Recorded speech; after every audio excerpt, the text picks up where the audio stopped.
Retrouvez la conférence intitulée « Les baptisés nouvelle génération » donnée le 8 octobre 2024 à l'espace Bernanos à Paris, avec Monseigneur Laurent Ulrich, l'historien Vincent Gourdon et le sociologue Matteo Gervois.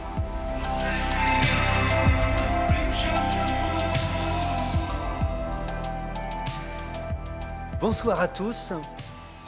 30% de catéchumènes qui ont frappé à l'Église cette année, en plus par rapport à l'année précédente, et qui sont devenus des jeunes baptisés. Voilà, ce chiffre a surpris beaucoup de monde, enfin en tout cas les médias mainstream, mais peut-être aussi dans la communauté chrétienne. Mais qui sont-ils? D'où viennent-ils? S'agit-il d'une vague passagère ou d'un phénomène sur la durée, en profondeur? Voilà, autant de questions. Les baptisés, nouvelle génération, c'est le sujet de notre soirée ensemble. On va aussi oser, j'allais dire, regarder dans le rétroviseur, dans l'histoire, interroger les pratiques du baptême depuis le Moyen-Âge. Peut-être qu'il y a quelques leçons à en tirer. Et nous allons aussi oser se projeter, oser peut-être se faire bousculer pour renouveler notre regard sur ce sacrement d'entrer dans l'Église comme enfant de Dieu. Merci.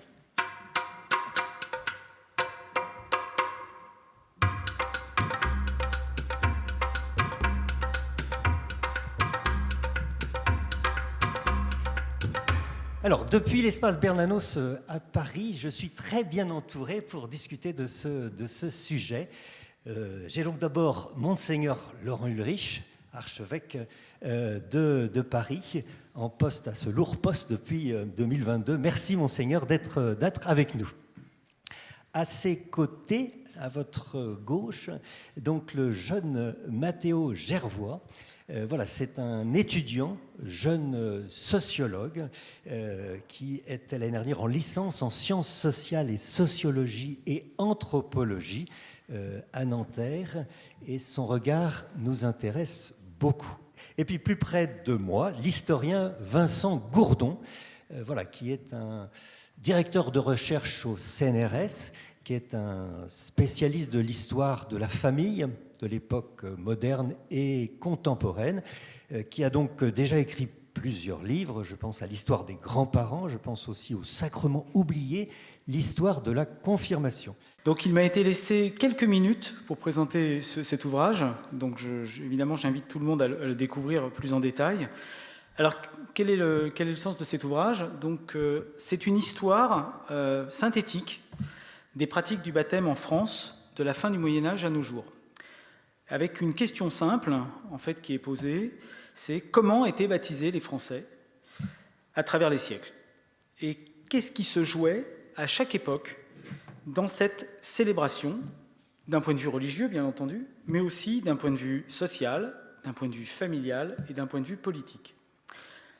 Le constat de départ est que, sous l'Ancien Régime, le baptême était à la fois un rite d'entrée dans l'Église, ce qui est une évidence pour tout le monde ici, j'imagine, mais aussi un rite d'entrée dans le monde des humains, de manière plus globale, dans la communauté locale, à travers la figure de la paroisse, dans la famille, et notamment dans la parenté spirituelle, dans la communauté civile du royaume. Bref, tout était mêlé, d'où l'universalité du baptême d'Ancien Régime. Cette unité a totalement explosé. Vous vous en doutez bien, aujourd'hui.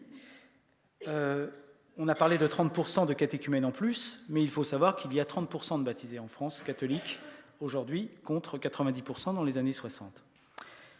Cette unité a explosé et ce livre cherche à comprendre les étapes et les raisons multiples et souvent inattendues de cette évolution sur le long terme. Bien entendu, pour cela, il retrace l'impact des grandes étapes de l'histoire religieuse de la France, les réformes protestantes et catholiques qui ont mis en place le baptême d'Ancien Régime, l'immense rupture de la Révolution française, les tensions politico-religieuses du XIXe siècle et la montée de l'anticléricalisme, avec les premières vagues de refus de baptême, et puis le déclin de l'encadrement catholique depuis les années 1960, malgré les initiatives pastorales qui ont entouré Vatican II. Mais il explore, et c'est là son originalité, d'autres pistes plus inattendues, en particulier du point de vue de l'histoire industrielle et urbaine, qui ont eu un impact, ces deux révolutions ont eu un impact sur les pratiques baptismales, mais aussi du point de vue de l'histoire de la santé et de la médicalisation des Français, en particulier dans le rapport à la mortalité infantile. Et enfin, surtout, et c'est là ma spécialité, il explore à quel point les transformations dans l'histoire de la famille et dans le rapport à l'enfant ont pesé sur la pratique baptismale.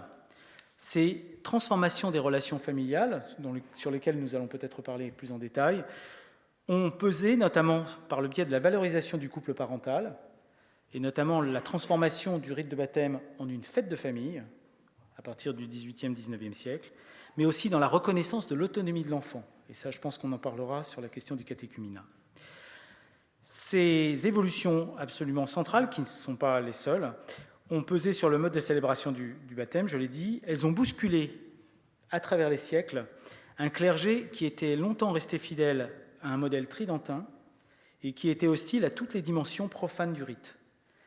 Et on peut donc explorer aussi les réactions du clergé à toutes ces évolutions qui lui échappent et auxquelles il tente de répondre, on va dire parfois désespérément et parfois avec succès. Merci. Bravo, bravo, bravo. Merci de revenir parmi nous parce que, du coup, votre propos suscite beaucoup de questions. Effectivement, j'ai bien compris qu'il y avait, à travers l'histoire, des moments où un fossé s'était creusé entre les consignes de l'Église, les consignes du clergé et la pratique. Mais est-ce qu'on peut dire même que c'est une constance, non ? Alors, ça marche, oui. En effet, l'histoire du catholicisme en France et en Europe en général est l'histoire d'une vaste difficulté pour le clergé à, on va dire, encadrer les pratiques sociales et les pratiques familiales du religieux. Du point de vue du baptême, je ne vous cache pas que la période de la Réforme catholique a été un moment, évidemment, de recentrage assez strict des pratiques sociales et familiales des Français autour du baptême. Ça n'a pas été facile et ça a été très long. Il a fallu plus d'un siècle et demi pour que, d'une certaine manière, on arrive à un résultat qui peut être considéré comme un succès pour l'Église catholique. Mais par la suite, et notamment au XIXe siècle, de nouveau, on retrouve une séparation entre les pratiques sociales et familiales du baptême et ce que le clergé voudrait obtenir. Et pendant 2 siècles, en fait, on a des tentatives en permanence de remettre le sens religieux du baptême au cœur de la pratique de la célébration du baptême. Et évidemment, avec des écarts vis-à-vis de ce que les familles veulent, y compris des familles qui sont très croyantes. Ça, je crois que c'est un point très important. Ce n'est pas une opposition entre des familles croyantes et un clergé rigoureux, mais c'est une opposition entre des logiques familiales et des logiques religieuses qui sont au cœur du sacrement de baptême. Et donc, à travers les siècles, on retrouve régulièrement des discours de déploration de la part du clergé, expliquant que plus rien ne va, que les mœurs s'effondrent, que c'est vraiment quelque chose que l'on retrouve en permanence. Je cite dans mon livre un curé des années 1850 dans l'Orléanais qui explique que ces fidèles ne font le baptême que parce qu'ils veulent manger des dragées et négocier le futur mariage de leur enfant. Qui répond à une enquête de Monseigneur Dupanloup. Absolument. J'ai bien lu. Bravo. Voilà. Oui, alors ce ton déploratoire du clergé qu'on peut entendre encore aujourd'hui, finalement, rien de nouveau sous le soleil. Ah oui, je vous le confirme. Mais même si on se replace du point de vue des années 40, 1950, pour certains peut-être qui ont lu les livres des années 40 comme La France, pays de mission ou bien Paroisse missionnaire, on avait déjà ce discours sur le fait que le sens du baptême était en train d'échapper complètement à l'Église.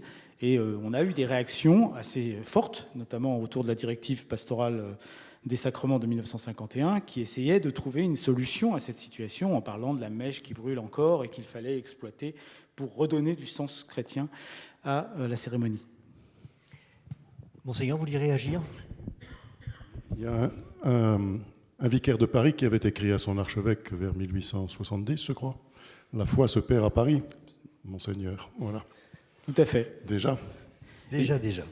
Alors, moi j'avais une autre question. On a bien compris qu'on est passé de l'unanimisme sous l'Ancien Régime à un régime de diète ou de rareté. J'aimerais savoir si ce changement de paradigme a entraîné un changement de rapport par rapport à la demande. Alors, il faut bien comprendre que dans la tradition du clergé, jusqu'aux années 1960, en fait, fondamentalement, la logique unanimiste est première. Et sous l'Ancien Régime, c'est une évidence, on ne peut pas faire autrement qu'être baptisé. Ça n'est pas possible.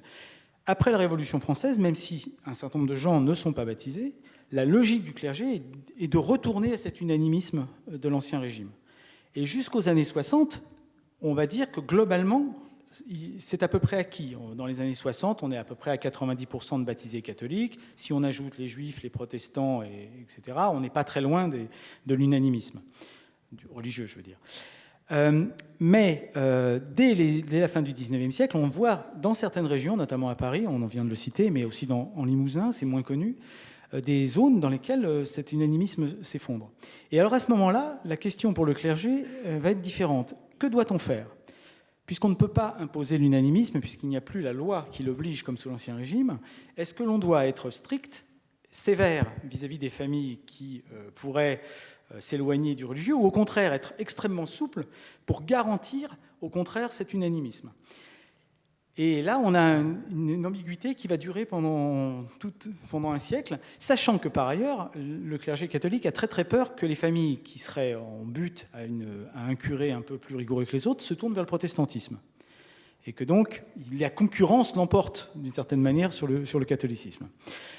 À partir des années 60-70, on va dire que la question se pose un tout petit peu différemment. Après Vatican II, la logique est plutôt une logique d'abandon de l'unanimisme, et plutôt l'idée est plutôt d'approfondir, pour ceux qui font la demande, l'initiation chrétienne autour du baptême. Et on est dans une logique plus de perfectionnement, quitte à avoir des personnes qui seront extérieures à l'Église, mais qui pourront peut-être, et on reviendra sur ce point avec le catéchuménat, revenir vers l'Église dans un autre mouvement, un mouvement plus profond d'un point de vue personnel et plus individuel aussi. Vous écoutez la conférence intitulée « Les baptisés nouvelle génération » donnée le 8 octobre 2024 à l'espace Bernanos à Paris, avec Monseigneur Laurent Ulrich, l'historien Vincent Gourdon et le sociologue Mathéo Gerbois.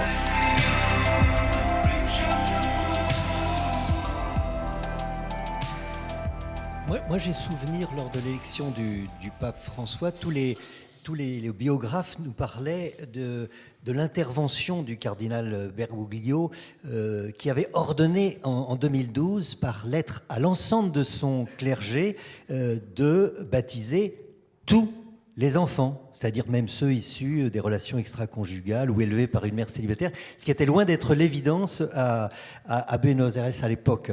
Le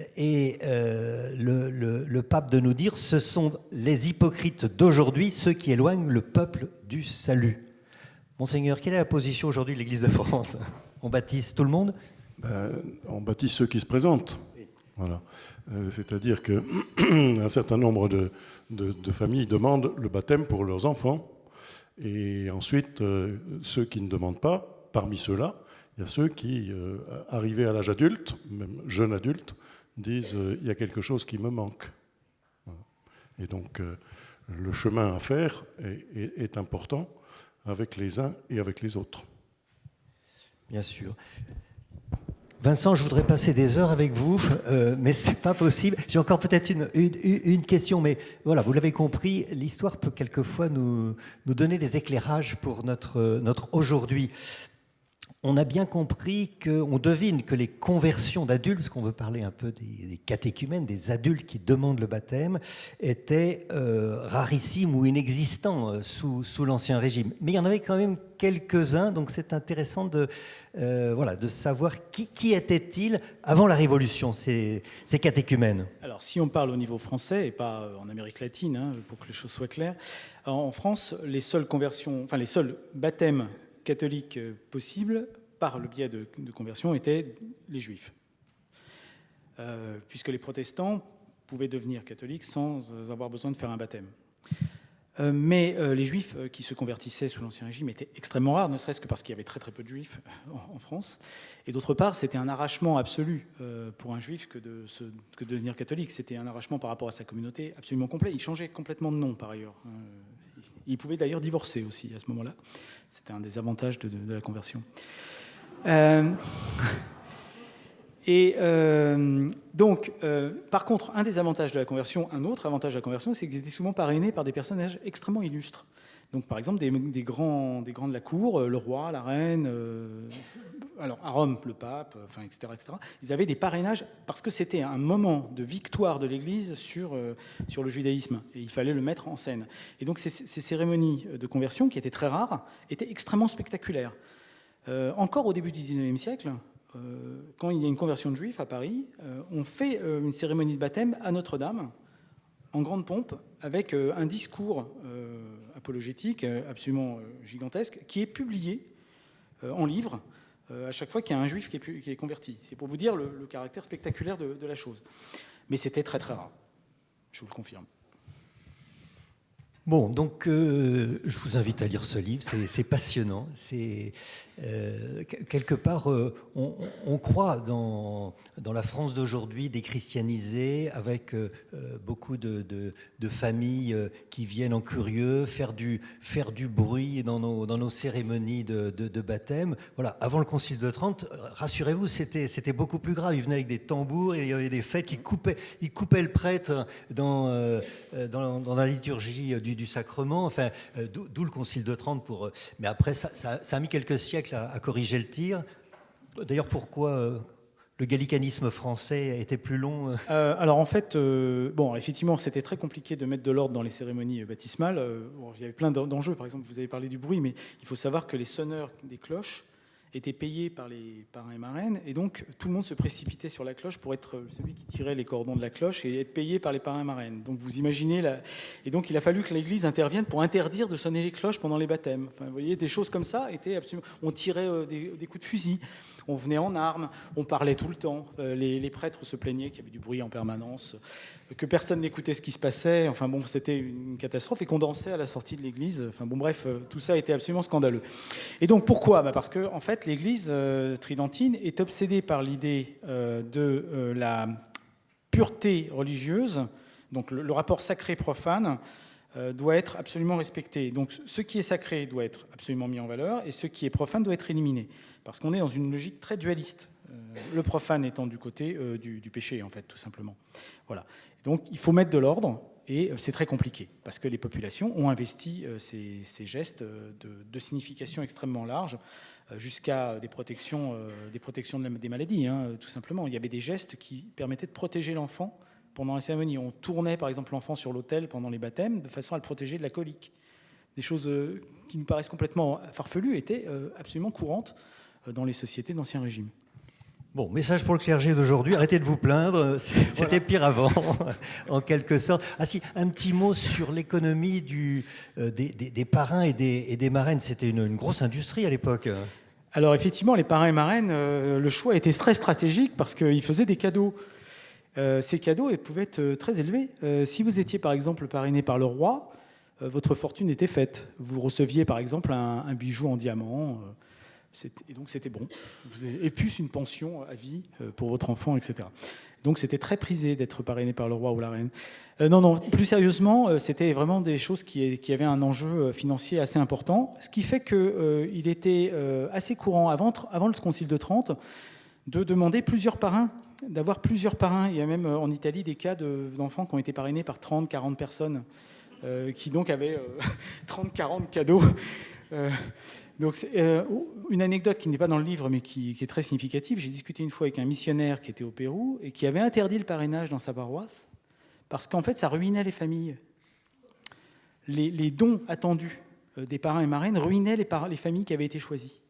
Et donc pour éviter ça, il avait interdit le parrainage, ce qui est quand même assez fascinant. Et du coup, la limitation à un parrain et une marraine date de quelle époque ? Alors la limitation en fait, il y a toujours eu une volonté de l'Église de limiter le nombre de parrains et marraines, mais qui n'était pas appliqué. Et au moment du Concile de Trente, il est en 1563, il est affirmé qu'il faut un parrain ou une marraine, à la rigueur un parrain et une marraine. D'accord ? Alors, dans le protestantisme, non. Ils ont pu avoir 7, 8, 9 parrains, etc. Ça, c'est pas un problème. Mais dans le catholicisme, ils ont maintenu le 1 ou 2. Voilà. Et c'est donc 1563. Bon, c'est pour ma culture. Mais sinon, la moitié du livre est sur l'époque contemporaine, post-dernière guerre. On apprend 1000 choses. Merci Vincent. Je voudrais qu'on s'intéresse donc maintenant, après cette histoire du baptême, au baptême lui-même vécu cette année, j'allais dire. Et donc, je vous propose maintenant d'écouter de tout jeunes baptisés, donc des néophytes qui ont été baptisés pour certains à Pâques dernier, qui vont nous rejoindre dans l'ordre. Est-ce que Clara est parmi nous et veut bien se joindre au pupitre? Merci Clara, qui est à moitié ardéchoise et à moitié corse. Je ne sais pas si ça fait un mélange détonnant. Vous êtes clerc de commissaire de justice et on aimerait entendre votre témoignage. Qui était Clara avant son baptême? Alors voilà, comme dit, moi j'ai été baptisée cette année à la Vigile Pascale et j'appartiens donc à la paroisse Saint-Honoré-d'Eylau, donc en Paris 16e. Alors moi, ma démarche d'entrée en catéchuménat, elle date de l'adolescence, mais dans le diocèse dans lequel j'appartenais, donc celui d'Ajaccio, c'est vrai qu'il était difficile pour une adolescente de pouvoir entamer ce style de démarche à cet âge-là.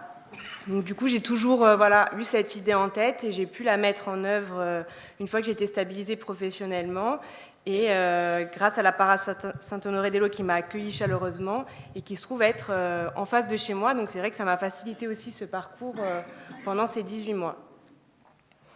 Et pour moi, c'était important d'arriver maintenant que je commençais à travailler, de pouvoir enfin donner mon temps pour ça. Et je voulais également que ma grand-mère puisse suivre mon parcours tout au long jusqu'à mon baptême, puisque c'est grâce à elle, vu que ma famille paternelle est catholique, à l'inverse de ma famille maternelle qui est athée.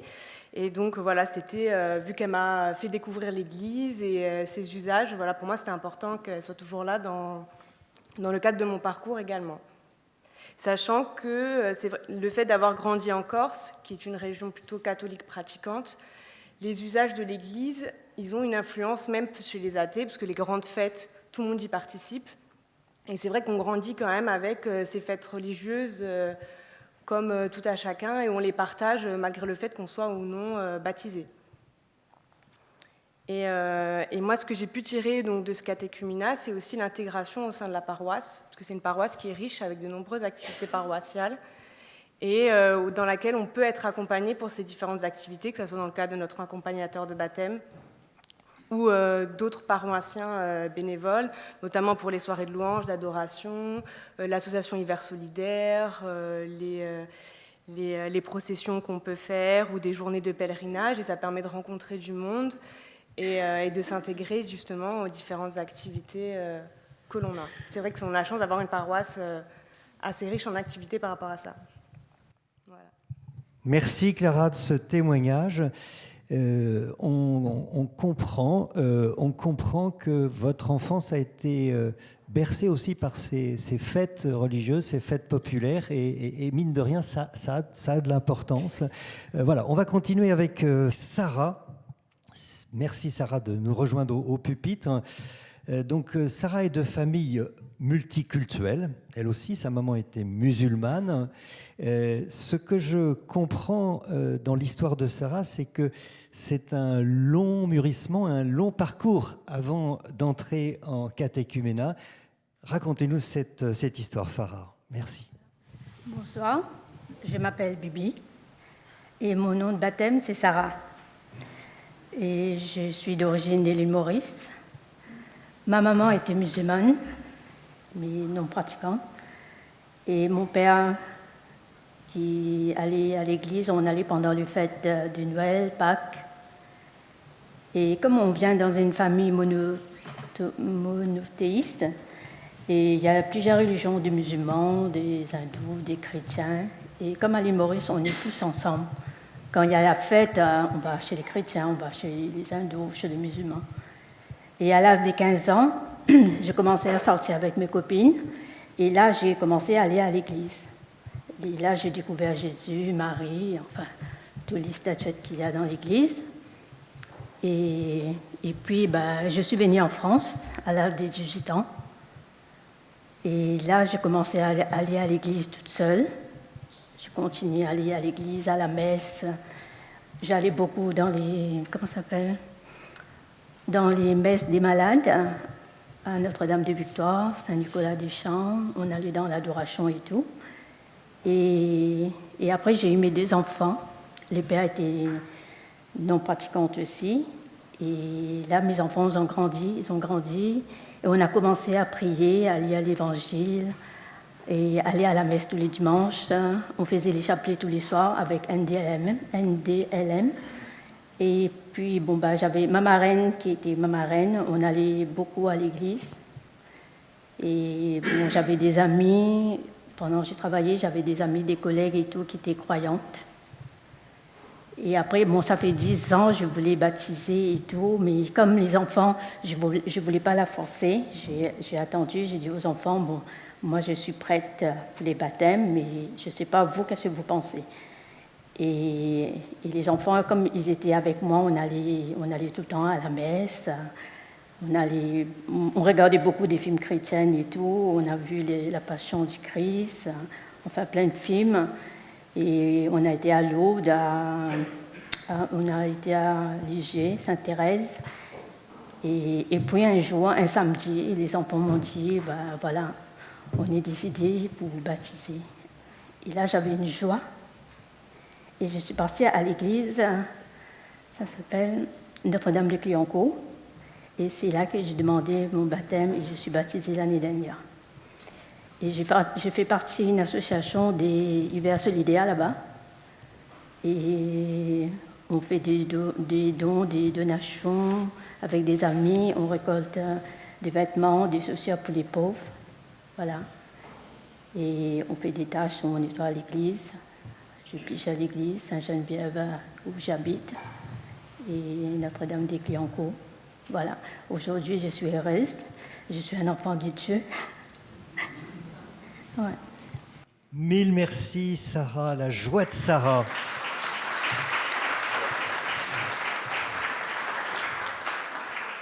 Sarah qui a attendu ses enfants pour demander le baptême. Est-ce que Ali Camille peut nous rejoindre?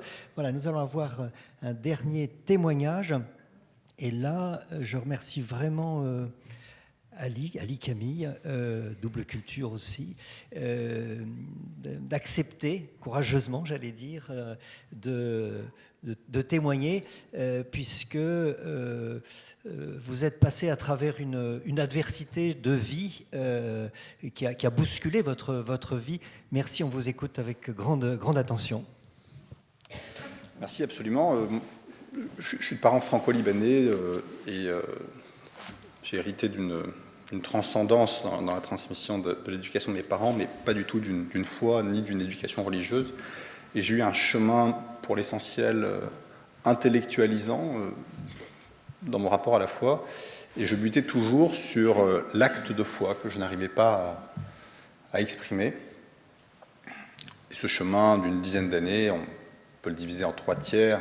Premier tiers de cheminement plutôt dans le protestantisme, en fréquentant des temples de la capitale. Et l'avocat que je suis était très sensible au rapport au texte des pasteurs, le texte biblique, les codex.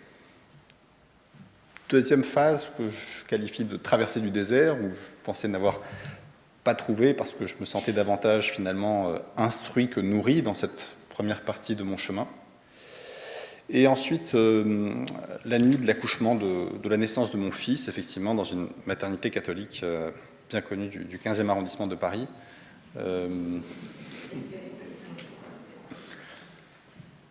1h30 d'échec de péridurale et bradycardie, césarienne d'urgence, séparation physique des parents. Ni sa mère, qui était intubée sous anesthésie générale, n'a pu vivre consciemment la naissance, ni moi, j'étais tenu à l'écart. Et Et ce que j'ai vécu cette nuit-là relevait de l'Apocalypse au sens grec du terme, c'est-à-dire vraiment d'une révélation pour moi. Très vite, l'enfant est arrivé en très bonne santé dans mes bras, la mère était tenue à l'écart, les informations me parvenaient au compte-gouttes, et donc c'était un moment de très grande détresse, mais je me sentais porté par la prière d'une sœur qui nous avait rejoints, qui était la seule que je connaissais pendant le cheminement avec cette maternité, mais aussi par une force invisible. C'est de cette manière que je l'ai vécu, et qui a trouvé une expression à 4h38, très exactement, lorsque Anne, la mère de mon fils, était transportée sur la table du SAMU pour être inconsciente, encore une fois, déplacée dans un service de réanimation d'un hôpital parisien. Une sage-femme qui a porté mon fils avec une sœur à ses côtés et qui avait ce geste physique d'apporter mon fils auprès de sa mère, et un mouvement infime de la tête de sa mère vers son fils alors qu'elle était inconsciente, intubée, dans un état très particulier. Et j'ai mis du temps à discerner, à comprendre que ce que j'ai vécu à ce moment-là relevait de l'appel, qui a trouvé une traduction par la décision de faire baptiser mon fils, mais de comprendre qu'au fond, cette main tendue, c'était un appel à consentir à un amour infini, et que pour exercer ce consentement, il fallait faire ce que je n'avais pas réussi à faire moi pendant 10 ans, c'est-à-dire cet acte de foi. Et j'ai longtemps buté sur cette parole du Christ, si vous aimez votre fils ou votre fille plus que vous ne m'aimez moi, vous n'êtes pas digne de moi. Et j'ai compris à ce moment-là que le meilleur moyen de comprendre cette parole, c'était de dire que on ne peut pas aimer davantage ce qui est éclairé, un être charnel, un père, une mère, un fils, une fille, que la lumière qui l'éclaire. Et c'est ce qui m'a permis de vivre le point de départ de ma transformation intérieure, et ensuite l'entrée en catéchuménat à Saint-Germain-des-Prés, où j'ai reçu les sacrements à Pâques. Et depuis, la conviction que ce consentement est une flamme qui peut s'éteindre à tout moment et qui nous appartient de maintenir incandescente. Mille merci, mille merci.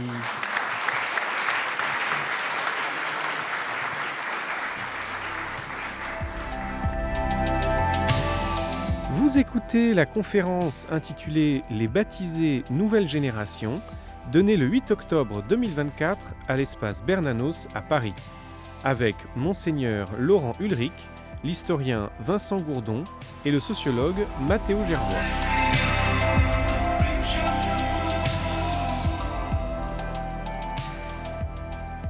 Une belle leçon, Ali Camille, pour tous les anciens baptisés, ceux qui sont des chrétiens d'élevage historique. Voilà, comment on reçoit une adversité, comment dans nos vies. Merci pour ce témoignage. Alors du coup, on est rentré de plein pied, voilà, dans la compréhension de ces néophytes qui sont entrés dans l'Église. Et donc, je voudrais donner la parole à notre Mathéo Gervois, qui va rejoindre le pupitre. Voilà. Pourquoi cet étudiant est là parmi nous? Eh bien parce que Mathéo a réalisé l'année précédente une enquête de sociologie pour le diocèse de Paris. Donc il a interviewé un certain nombre de catéchumènes. Donc c'est intéressant de l'entendre avec son regard professionnel d'enquêteur sociologue. Merci Mathéo. Eh bien, bonsoir à tous. Je suis ravi d'être avec vous ce soir. Donc, je m'appelle Mathéo Gervois, j'ai 22 ans et je suis actuellement en master de sociologie politique, mais j'ai été diplômé d'une licence de sciences sociales où j'ai fait principalement de la sociologie et notamment de la sociologie des religions. Je trouvais ça important, avant de commencer à vous parler de mon enquête, de revenir sur quelques données de cadrage. Tout d'abord, je trouvais ça intéressant de regarder de 2008 à 2020, on a constaté en France une baisse des demandes du baptême. Donc on voit que cette baisse, elle était quand même assez significative puisqu'elle date quand même de 2008 à 2020. Alors je ne pourrais pas revenir en détail dessus car je n'ai pas fait d'études précises dessus et on n'a pas forcément le temps ce soir aussi. Mais donc c'était quand même une donnée de cadrage assez importante. Et puis en 2024, là on va passer en 2024, on note quand même une grande augmentation des baptêmes et une hausse par rapport à 2023. Déjà de 2022 à 2023, on a constaté une hausse d'à peu près 30% également. Donc on ne parle pas de pic exceptionnel, on parle d'une tendance continue. Ce n'est pas un phénomène qui arrive et qu'on ne peut pas expliquer car il n'arrive qu'une fois. On voit que suite au Covid, il y a eu de nombreuses conversions. Moi le premier, voilà, j'ai pu me convertir parce que c'est un moment où on s'est tous retrouvés face à nous-mêmes, où on a pu tous essayer de trouver du sens à nos vies. Et dans toutes les interviews que j'ai pu faire, on voit que le Covid a été vraiment une période où on a pu tous s'interroger sur nos vies, sur qui on était vraiment, qu'est-ce qu'on faisait ici, qu'est-ce que l'on veut pour le futur. Et il se trouve que Jésus a été une des solutions qui a été trouvée par beaucoup de personnes en France. Et une donnée intéressante aussi, c'est que actuellement, la part des 18-25 ans, des personnes qui demandent le baptême, ne cesse d'augmenter. Elle représente aujourd'hui près d'un tiers des demandes adultes, ce qui est une donnée qui est assez importante car avant le Covid, elle considérait que les 18-25 ans, c'était seulement 23% des demandes. Donc on voit que vraiment chez les jeunes aussi, il y a eu une vraie quête de sens durant le Covid. Donc maintenant, je vais vous parler de mon enquête sociologique que j'ai pu faire au diocèse de Paris en 2023, donc au service du catéchuménat que je remercie ici. J'ai été très bien accueilli. Et donc mon enquête, elle visait à essayer de comprendre quelle était la place des néophytes, leur donner la parole, parce que on voit pendant le catéchuménat, c'est assez facile de suivre les catéchumènes car il y a un bilan régulier des accompagnateurs, mais aussi des prêtres qui les suivent. Mais une fois qu'ils reçoivent les sacrements, l'Église ne savait pas vraiment ce que devenaient les néophytes. Donc moi, c'était une enquête qualitative, c'est-à-dire que j'ai interviewé 10 néophytes, et je remercie aussi les curés de Paris qui ont pu me donner des néophytes qui ont reçu les sacrements en 2022. Il y a eu un an entre les sacrements qu'ils ont reçus et l'enquête que j'ai pu donner. Et l'enquête n'avait pas pour but de donner des statistiques. C'était d'avoir des pistes de réflexion, de donner la parole aux néophytes pour voir ce qu'ils avaient à dire. Et donc sur les 10 néophytes que j'ai pu avoir, j'ai eu de la chance, j'ai eu un échantillon très riche. J'ai eu des personnes de 23 à 74 ans, des personnes de tous milieux sociaux, mais des personnes qui prenaient de différentes religions, du bouddhisme, du protestantisme, qui étaient agnostiques, qui étaient athées, mais tous qui avaient le même but, c'était de recevoir les sacrements catholiques. Et ça, je trouvais ça magnifique. Et donc, la première chose que j'ai pu voir lors de cette enquête, c'est que, comme j'ai pu l'entendre dans les témoignages, cette demande des sacrements, c'était le fruit d'un long cheminement. Et la plupart dataient de leur enfance. Et ça, c'est une donnée qui est très importante. C'est-à-dire que ce n'est pas une décision qui a été prise sur un coup de tête dans la majorité du temps. C'est une décision qui a été réfléchie, qui a été maturée avec le temps. Et donc Jésus a été cette solution, cette force invisible. Le fait de mettre Jésus sur cette force invisible, ça a été un long processus. Et maintenant, ils sont sûrs d'eux. Quand j'ai interviewé les néophytes sur est-ce qu'ils avaient encore la foi un an après, ils m'ont tous répondu oui, avec une conviction. Ça n'efface pas qu'il y a eu des difficultés au cours de l'année, mais ils ont tous la foi. Et je trouve que c'est une donnée qui est très importante, c'est-à-dire que les néophytes ont réussi à entretenir leur foi toute seule, ce qui est une belle chose. Au niveau de la pratique, c'est assez fluctuant. C'était plus compliqué parce que durant la période de catéchuménat, ils ont pris l'habitude de lire la Bible avec des accompagnateurs, mais une fois qu'ils ont été lâchés dans le grand bain, ça a été plus compliqué pour eux de reprendre, de prendre le réflexe de lire la Bible tout seul. C'est un peu la même chose pour la messe. Vous allez à la messe tous les dimanches. L'entourage aussi a été très important. Tous les néophytes que j'ai pu interviewer m'ont parlé de l'entourage. Et ça, c'est une question qui est pour moi très importante et peut-être la plus importante dans mon enquête. C'est l'importance d'intégrer les néophytes dans la communauté, dans la paroisse. Beaucoup m'ont dit qu'ils ont eu du mal à se sentir intégrés dans la paroisse, à trouver une mission. Beaucoup voulaient une mission, attendent une mission de l'Église, mais n'osent pas demander, n'ont pas forcément le temps, mais voudraient s'ils pourraient. Donc là, il y a une certaine ambiguïté, mais je note quand même l'intention des néophytes de s'engager dans la paroisse. Alors, c'est assez drôle parce que j'ai pu voir pendant les témoignages que l'hiver solidaire était revenu 2 fois sur 3, mais c'est assez représentatif car la plupart des néophytes que j'ai interviewés étaient intéressés de s'engager dans la paroisse, mais par le biais du caritatif. On voyait que ça donnait sens pour eux de s'engager, qu'ils associaient beaucoup la religion catholique à l'entraide, à l'amour, et que le caritatif était le bon moyen de s'engager. Voilà, je pourrais vous parler un peu plus de mon enquête, néanmoins, je pense que c'était les pistes qui étaient les plus, à mon sens, les plus importantes et significatives. Voilà, merci à tous.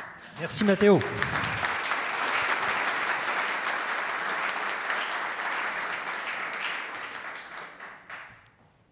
Non, je vous tournez vers Monseigneur si vous vouliez réagir ou poser une question à Mathéo. Moi j'en ai une là quand même sur les 18-25 ans. Effectivement, progression de 150% les 5 dernières années. Pourquoi cette tranche d'âge-là? Est-ce qu'on a une explication? Oui, alors déjà, ce que je note aussi, c'est que pendant la période 2008 à 2020, c'était plus compliqué pour un jeune d'affirmer qu'il était catholique. C'était même un phénomène qu'on a observé avec la sécularisation avant le Covid. C'était plus compliqué, même tout court, d'affirmer qu'on était catholique. Après le Covid, on a vraiment noté un changement, donc voilà, qui peut être expliqué par plusieurs choses. Et moi, en tant que sociologue, c'est un peu dur de me restreindre à de simples explications comme ça, mais vraiment, je dirais qu'il y a une période de maturation et une certaine tendance. Il suffisait qu'un jeune, moi, je sais que j'ai eu beaucoup d'amis jeunes qui ont suivi le baptême en étant intéressés, en voyant que je me suis baptisé. Et il y a un certain phénomène de mimétisme social où on essaye aussi de s'intéresser plus à ce que l'on fait. Et puis quand on voit qu'il y a une demande, ça ne cesse d'augmenter, car on est tous intéressés par ce que fait notre ami, etc. Et les jeunes ne délaissent plus le catholicisme comme c'était le cas, et ils voient que ce n'est pas une religion qui est morte, et que l'Église catholique aussi s'ouvre beaucoup plus aux jeunes par des missions qui leur parlent beaucoup plus aujourd'hui. Je pense que l'Église aussi en France a fait un effort pour intégrer plus les jeunes dans leur mission quotidienne. Et donc aujourd'hui, un jeune peut s'occuper de l'aumônerie, un jeune peut s'occuper du catéchuménat, et je trouve qu'il y a beaucoup de belles choses maintenant pour les jeunes. Et les jeunes peuvent plus se sentir à leur place dans l'Église catholique qu'il y a quelques années. Bon, belle leçon. Alors, je propose qu'on achève avec une montée spirituelle avec Monseigneur Laurent Ulrich. Si vous acceptiez de rejoindre le pupitre, Monseigneur, vous venez de lancer dans votre diocèse une année pastorale 2024-2025 tournée vers les sacrements. Et vous venez d'éditer d'ailleurs un magnifique livret, Les sacrements, dons de Dieu. Et en sous-titre, message important, source de vie missionnaire et source de vie fraternelle. Voilà, Monseigneur, osez nous bousculer pour changer notre regard sur ce sacrement d'entrée dans l'Église. Merci beaucoup.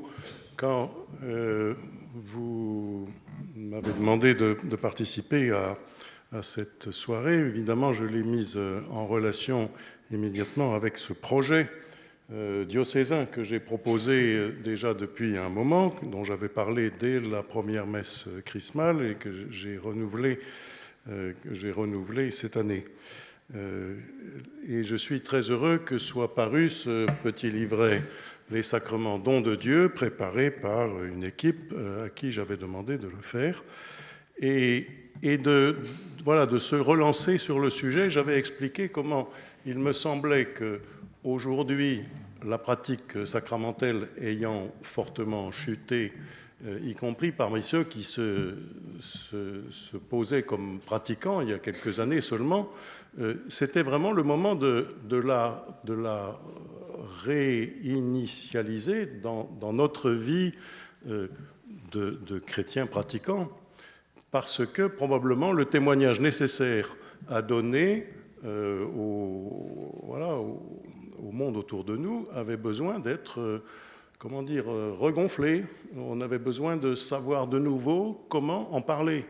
Je dis cela parce que j'ai remarqué fort, et je suppose que vous qui êtes ici, vous l'avez bien senti, être mis au contact de catéchumènes, ça a changé quelque chose dans votre foi.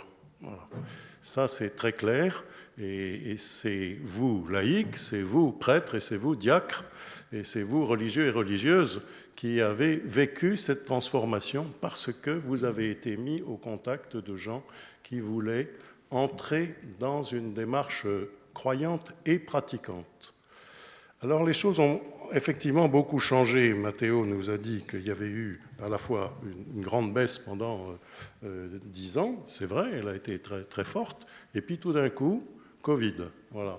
Et une sorte d'interrogation qui n'est plus simplement une interrogation de quelques-uns, qui n'est plus simplement une interrogation qui continuait de courir dans la société. Il y avait de moins en moins de baptêmes d'enfants, et puis il y avait un filet un peu grandissant quand même de baptêmes d'adultes, parce que des gens sentaient un peu le vide en eux et qu'ils se sentaient appelés. Et là, tout d'un coup, il y a eu une espèce de réaction qui est de l'ordre collectif, c'est-à-dire ça devient un fait sociologique. Ce n'est pas simplement l'aventure de quelques personnes à qui manque une dimension spirituelle à leur existence, mais c'est vraiment quelque chose qui se met à pouvoir être analysé, regardé et interrogé. Voilà. Et dans les témoignages, alors je passe à un deuxième point, dans les témoignages que nous avons entendus, j'avais préparé et ressorti quelques citations des lettres que j'ai pu lire cette année, mais finalement, j'en ai pas besoin. Vous avez donné les éléments importants dans vos cheminements, vous trois qui nous avez témoigné de votre désir réalisé d'être baptisé et d'entrer dans une vie pratiquante. La première chose qui m'est apparue en vous écoutant, c'est en effet, comme Matteo, 2 fois cité Hiver solidaire. Qu'est-ce que je tire de cela ? Eh bien, tout à l'heure, vous m'avez interrogé, vous m'avez dit quel commentaire, qu'est-ce que fait l'Église aujourd'hui ? Et je vous ai dit, elle reçoit ceux qui se présentent. Mais ça aurait pu donner le sentiment que c'était simplement de la part des pasteurs, de la part de l'Église, une espèce d'attentisme. Voilà. Mais ce n'est pas un attentisme, parce que, en réalité, c'est à travers ce que vit l'Église que le témoignage est porté et peut interroger des personnes ou peut être cette petite lumière qui les met sur la route. C'est la proposition de Hiver solidaire. C'est la proposition d'autres activités qui sont proposées dans l'Église, qui mettent en route et qui, tout d'un coup, je peux citer là une phrase quand même que j'avais renotée. J'ai vu ma femme, comment elle prenait appui sur ses solides ressources, textes et rites, que son éducation lui fournissait pour guider ses choix humains, sans souvenir dans les épreuves, mais aussi rayonner de joie et de force dans notre vie de famille. C'est-à-dire que le témoignage de quelqu'un, le témoignage de la vie, tout simplement, est celui qui suscite l'interrogation ou qui retient l'attention dans la démarche qui est faite. Et ça, c'est extrêmement important et extrêmement beau. Il n'est pas nécessaire que nous ayons de multiples activités, j'allais dire, comme des commerçants le feraient, c'est-à-dire on met en exergue des produits pour qu'ils soient achetés, mais la vie spirituelle, la vie avec le Christ, c'est pas comme ça que ça fonctionne. Nous vivons, nous, chrétiens, ce que nous avons à vivre, et cela est posé sur le chemin des autres comme un témoignage qui peut accrocher le regard, qui peut apporter non pas forcément quelques réponses, mais quelques lumières qui permettent d'aller un peu plus loin et tout d'un coup de se dire « ce serait vraiment bien que j'aille demander le baptême ». C'est la caractéristique suivante que j'ai repérée beaucoup cette année, c'est que les personnes qui ont demandé le baptême et pour lesquelles nous avons célébré le baptême cette année, pour la plupart, étaient, à la différence de ce que j'ai vu, ça fait 24 ans que je suis avec et que je lis des lettres de demande. Il y a 24 ans, je lisais des lettres de demande de gens qui voulaient devenir chrétiens parce que voilà, c'était une démarche très personnelle. Mais c'était une démarche qui parfois s'étiolait juste après le baptême. On n'avait plus de nouvelles d'eux. Aujourd'hui, ce n'est pas pareil. On a des gens qui sont demandeurs de baptême parce que, et vous en avez été les signes tout à l'heure, parce qu'ils ont déjà cheminé de longs mois, parfois de longues années, dans l'Église. Les uns, parce qu'ils ont eu des amis ou un témoignage, comme ce monsieur qui a eu le témoignage de sa femme. Les autres, parce qu'ils ont été dans une activité de l'Église qui les a accrochés, qui les a fait vivre avec un groupe chrétien, qui les a fait grandir. Monseigneur, je vais vous demander de conclure et de nous envoyer en mission maintenant. En 2 minutes chrono, envoyez-nous en mission. Et bien voilà, c'est ce que je suis en train de faire. Vivez votre vie chrétienne de telle sorte que s'accroche aux différents groupes, aux différentes expériences chrétiennes. Vivez cela parce que c'est là que des personnes vont sentir que la lumière se trouve. Et ça n'est pas en mettant des pancartes, mais c'est en vivant des choses qui nourrissent. La rencontre des catéchumènes nourrit, la rencontre des gens de la rue nourrit, la rencontre des gens qui témoignent de leur foi nourrit, la rencontre de gens qui prient. De plus en plus, parmi ceux que j'ai entendus et lus cette année, c'est le fait qu'un ami, un voisin, une fiancée, une grand-mère aille à la messe et dit « Tiens, tu pourrais venir avec moi » ou « J'ai envie d'aller avec toi ». Et puis, ça accroche, ça fait vivre. Et on y revient le dimanche d'après, puis le dimanche d'après. Et 3 ans après, peut-être, on va demander le baptême. Pourquoi ? Parce qu'on a vraiment vécu une expérience. On a vraiment été touché par la parole du Christ, vécu en Église. Une personne par laquelle je vais terminer a écrit dans la lettre que j'ai lue « J'aurais pu rester comme ça toute la vie, aller à la messe sans communier ». Donc ça veut dire qu'elle a été à la messe pendant un certain nombre de mois et d'années, lire la Bible, essayer d'approfondir ma foi.